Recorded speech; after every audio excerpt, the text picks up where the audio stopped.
En la voyant, cette vidéo m'a profondément choqué. Pas parce qu'un homme prend soin de lui, non. Mais parce qu'un homme noir explique comment corriger son nez.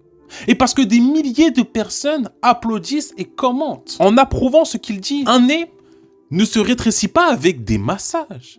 Mais ce qui se rétrécit ici, c'est l'espace et l'estime qu'on laisse à la dignité. Ce qu'on voit, ce n'est pas du bien-être, c'est une aliénation. Frantz Fanon, dans Peau noire, masque blanc, l'a décrit mot pour mot. Il dit ceci à la page 107-108, je cite. « J'arrivais dans le monde, soucieux de faire lever un sens aux choses, mon âme pleine du désir d'être à l'origine du monde, et voici que je me découvrais objet au milieu d'autres objets. » Voilà exactement ce qui se passe ici.